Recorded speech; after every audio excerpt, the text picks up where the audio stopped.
ದೇವ್ರೆ, ಅಪ್ಪ ಗೆದ್ದಿರೋದಕ್ಕೆ ಖುಷಿ ಅದೇ, ಆದರೆ ಆ ಗೆಲುವಿನ ಸಂಭ್ರಮನ ಅನುಭವಿಸೋಕೆ ಆಯ್ತಿಲ್ಲ.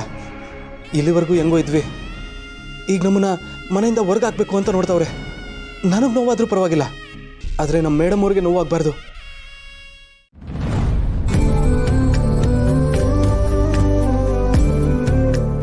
ನಮಸ್ಕಾರ ಸಾಹೇಬ್ರೆ, ನೀವೆಲ್ಲ ಸಹಕಾರ ಕೊಟ್ಟಿದ್ದಕ್ಕೆ ನಾನು ಅದ್ದೂರಿಯಾಗಿ ಗೆದ್ದಿದ್ದೀನಿ. ಹೌದು ಹೌದು, ನೀವೇನು ಯೋಚನೆ ಮಾಡಬೇಡಿ. ನಿಮ್ಗೇನು ಮಾತು ಕೊಟ್ಟಿದ್ದೀನೋ ಆ ವ್ಯವಸ್ಥೆ ಎಲ್ಲ ನಾನು ಮಾಡ್ತೀನಿ. ಮನೇಲಿ ಹೊಸಿ ಕೆಲಸ ಅದೇ, ಮುಗಿಸ್ಕೊಂಡು ಒಂದು 2 ದಿವಸ ಆದಮೇಲೆ ನಾನು ಬರ್ತೀನಿ.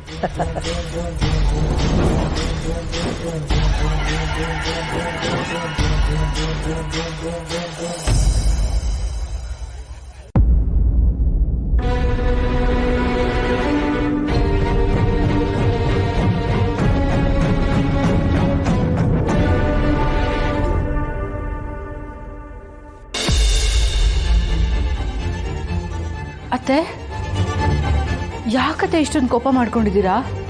ಅಳ್ತಿದ್ದೀರಾ ಬೇರೆ. ಅಲ್ಲ ಅತ್ತೆ, ಮಾವ ಎಲೆಕ್ಷನಲ್ಲಿ ಗೆದ್ದಿರೋ ದಿನ ಇವತ್ತು, ನಿಮಗೆ ಖುಷಿ ಆಗ್ತಿಲ್ವಾ? ಖುಷಿ ಇಲ್ಲ ಅಂತ ಯಾರು ಹೇಳಿದ್ದು? ಅವ್ರು ಗೆದ್ದಿದ್ದಾರೆ ಅಂತ ನನಗೆ ಖುಷಿನೇ ಇದೆ. ಆದ್ರೆ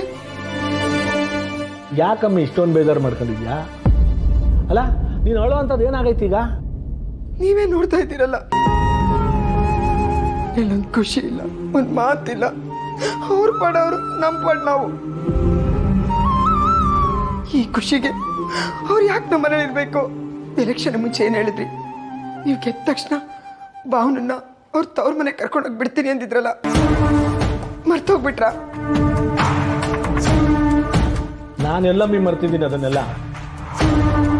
ಮಕ್ಕಳ ಮದುವೆನ ಎಷ್ಟು ಚೆನ್ನಾಗಿ ಮಾಡ್ಬೇಕು ಅಂತೆಲ್ಲ ಎಷ್ಟು ಕನ್ಸು ಕಟ್ಕೊಂಡಿದ್ವಿ. ನಮ್ಮ ಕನ್ಸಿಗೆಲ್ಲ ತಣ್ಣೀರು ಏರ್ಸ್ಬಿಟ್ಟ.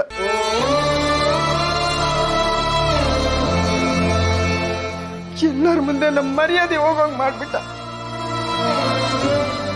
ಹೆತ್ತ ಕರಳಿ ನೋವು ಅವನಿಗೇನು ಅರ್ಥ ಆಗ್ಬೇಕು? ನಿಜ ಹೇಳ್ಬೇಕಂದ್ರೆ ಅವ್ರಿಬ್ರು ಮುಖ ನೋಡಕ್ ನನ್ಗೆ ಇಷ್ಟನೇ ಆಗಲ್ಲ ರೀ. ಹೌದು ಮಾವ, ಅತ್ತೆ ಹೇಳ್ತಾ ಇರೋದು ಕರೆಕ್ಟಾಗೇ ಇದೆ. ಅಲ್ಲ ಮಾವ, ಆ ಕುಟುಂಬದವರು ನಮ್ಮ ಕುಟುಂಬಕ್ಕೆ ಎಷ್ಟೆಲ್ಲ ಅವಮಾನ ಮಾಡಿದ್ದಾರೆ ಹೇಳಿ, ಎಷ್ಟು ನೋವು ತಿನ್ನೋ ಹಾಗೆ ಮಾಡಿದ್ದಾರೆ. ಈ ಭಾವನಾ ಅಂತೂ ನಮ್ಮ ಕುಟುಂಬದವ್ರು ಯಾರು ತಲೆ ಎತ್ಕೊಂಡು ತಿರ್ಗಾಡ್ಲೇಬಾರ್ದು, ಆ ಸ್ಥಿತಿಗೆ ತಂದಿಟ್ಬಿಟ್ಟಿದ್ದಾಳೆ. ಅಂಥವಳನ್ನ ಈ ಮನೇಲಿ ಇರಕ್ ಬಿಡೋದು ನನಗೂ ಯಾಕೋ ಸರಿ ಅಂತ ಅನ್ನಿಸ್ತಾ ಇಲ್ಲ ಮಾವ. ಮಾಡಿರೋದು 1 2. ಈ ವಿಚಾರದಲ್ಲಂತೂ ನಾನು ಅತ್ತೆಗೆ ಸಪೋರ್ಟ್ ಮಾಡೋದು ಮಾವ. ಅವ್ರು ಹೇಳೋದೇ ಸರಿಯಾಗಿದೆ. ಅದಷ್ಟು ಸುಲಭ ಅಲ್ಲ ಕಣವ. ನಾವು ಈಗ ತಾನೇ ಎಲೆಕ್ಷನಲ್ಲಿ ಗೆದ್ದಿದ್ದೀವಿ. ಜನಗಳ ಗಮನ ಎಲ್ಲ ನಮ್ಮ ಮೇಲೆ ಇರ್ತದೆ.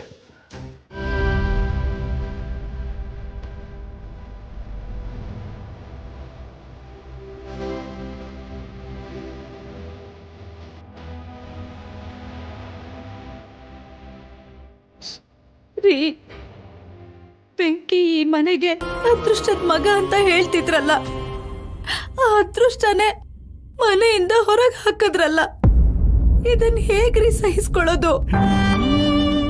ನನಗೂ ಏನ್ ನಡೀತಿದೆ ಅಂತ ಗೊತ್ತಾಗ್ತಿಲ್ಲ ಲಕ್ಷ್ಮಿ.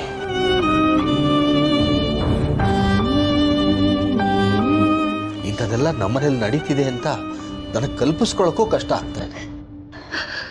ಆದರೆ ಒಂದಂತೂ ಸತ್ಯ ಲಕ್ಷ್ಮಿ, ಬೆಂಕಿ ಈ ಮನೆಗೆ ಅದೃಷ್ಟದ ಮಗನೇ. ಅವನ್ನ ಹೆತ್ತಿಲ್ದೆ ಇರ್ಬೋದು, ಆದ್ರೆ ಈ ಕೈಗಳಿಂದ ತುತ್ತಿನ್ಸಿದ್ದೀನಿ, ಲಾಲಿ ಆಡಿದ್ದೀನಿ. ನಾನ್ ಧೈರ್ಯ ಕಳ್ಕೊಂಡಾಗ ಅವನ ನಗುನಿಂದ ನನಗೆ ಧೈರ್ಯ ತುಂಬ್ತಿದ್ದ. ನನ್ ಸೇವೆ ಮಾಡಕ್ಕೆ ಅಂತಾನೆ ಈ ಮನೇಲಿದ್ದ ಅವನು. ಇದನ್ನೆಲ್ಲ ನೆನೆಸ್ಕೊಂಡ್ರೆ ನನಗೆ ತುಂಬಾ ದುಃಖ ಆಗ್ತಿದೆ ರೀ. ನಿನ್ನಷ್ಟೇ ದುಃಖ ನನಗೂ ಆಗಿದೆ ಲಕ್ಷ್ಮಿ. ಆದರೆ ಹೆಣ್ಣಿನ ಕಣ್ಣೀರಿಗೆ ಬೆಲೆ ಇರೋಷ್ಟು ಗಂಡಿನ ಕಣ್ಣೀರಿಗೆ ಬೆಲೆ ಇಲ್ಲ ನೋಡು. ಇಷ್ಟು ವರ್ಷ ಒಟ್ಟಿಗೆ ಇದ್ದದ್ದನ್ನು ನೋಡಿ ಈಗ ನನಗೆ ತಡ್ಕೊಳಕ್ಕಾಗ್ತಿಲ್ಲ. ಒಟ್ಟಿಗೆ ಆಟ ಆಡಿದ್ರು, ಒಟ್ಟಿಗೆ ಊಟ ಮಾಡಿದ್ರು, ಒಟ್ಟಿಗೆ ಬೆಳೆದ್ರು. ಹೀಗೆ ಸಂಭ್ರಮಿಸ್ತಾ ಇದ್ದದನ್ನು ನೋಡಿ ನನ್ನ ಮಕ್ಕಳು ದೊಡ್ಡವರಾದರೂ ಹೀಗೆ ಇರ್ತಾರೆ ಅಂತ ಅನ್ಕೊಂಡಿದ್ದೆ. ಆದರೆ ಆ ಪ್ರೀತಿ ಅನ್ನೋ ಜಾಗದಲ್ಲಿ ಅಸೂಯೆ ಬಂತು, ಅಲ್ಲಿಗೆ ಸಂಬಂಧಗಳು ಕಳೆದೋಯ್ತು.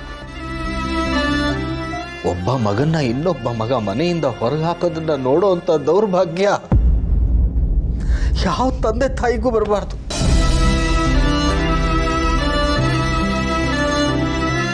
ನೀವೇನು ಮಾತಾಡದೆ ಸುಮ್ಮನೆ ಇದ್ದಾಗ್ಲೇ ನನಗೆಲ್ಲ ಅರ್ಥ ಆಯ್ತು ರೀ.